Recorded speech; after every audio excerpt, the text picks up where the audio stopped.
Assalamualaikum warahmatullahi wabarakatuh. Saya Muhammad Reza Nugraha Rahab, NPM 20031310285.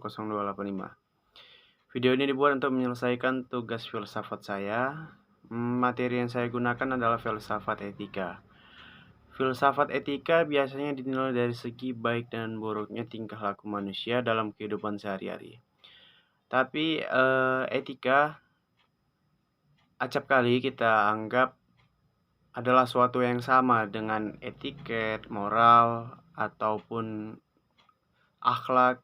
Biasanya kita menganggap kata-kata tersebut adalah satu makna dengan kata-kata yang berbeda. Padahal kata-kata tersebut dibahas secara ketat namanya. Oke, kita lanjut aja pembahasannya. Objek kajian etika dibagi menjadi dua, objek material, yaitu tingkah laku perbuatan manusia itu sendiri. Yang kedua, objek formal. Objek formal adalah tingkah laku atau perbuatan manusia dinilai dari segi baik buruknya tingkah laku manusia. Tetapi tingkah laku yang dapat dinilai dari segi baik dan buruknya manusia adalah dilakukan dengan secara sadar dan bebas. Pelaku menyadari perbuatan itu tanpa paksaan dan ancaman. Misalnya orang gila yang tidak mempunyai kesadaran tidak dapat dijadikan objek etika. Begitu pula orang yang sedang berada dalam tekanan ataupun ancaman. Seseorang tersebut tidak dapat dijadikan objek etika. Oke, lanjut ke pembahasan kedua, yaitu moral. Kalau moral berarti kebiasaan atau biasa disebut dengan kebiasaan. Etika dan moral biasanya dibedakan melalui etika yang kita kenal dengan teori-teorinya. Kalau etika itu ke teori dan moral itu lebih ke prakteknya saja. Kemudian akhlak juga sering disamakan dengan etika. Akhlak bermakna segala sikap dan tingkah laku manusia yang berasal dari penciptanya.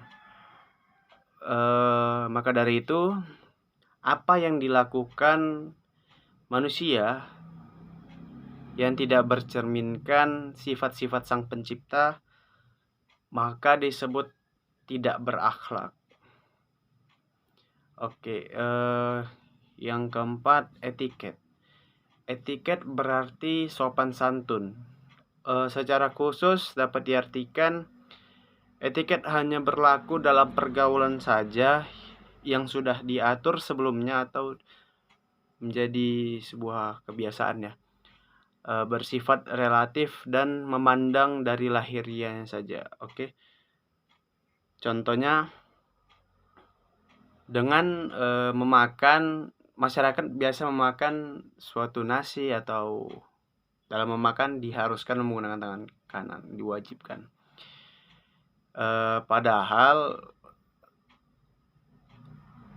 banyak orang yang mungkin tidak memiliki kesempurnaan, tidak mempunyai tangan sebelah kanan, atau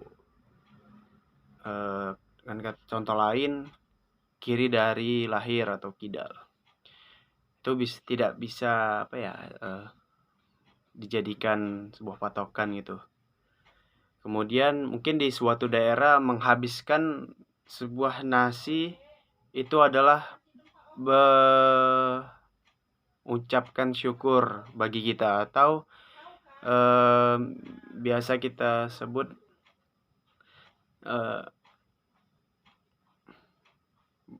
makan nasi itu nggak boleh bersisa gitu.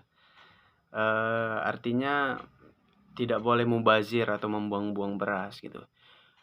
Padahal di tempat lain ada yang berargumen bahwa kalau makan itu harus disisai sedikit aja atau sebutir, 2 butir atau segenggam nasi untuk menghargai makhluk lain, dalam artian kepada hewan memberi makan ayam sisanya atau kucing gitu, untuk merasakan sama-sama bisa merasakan nikmat makan gitu.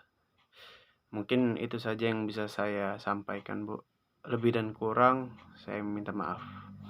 Assalamualaikum warahmatullahi wabarakatuh.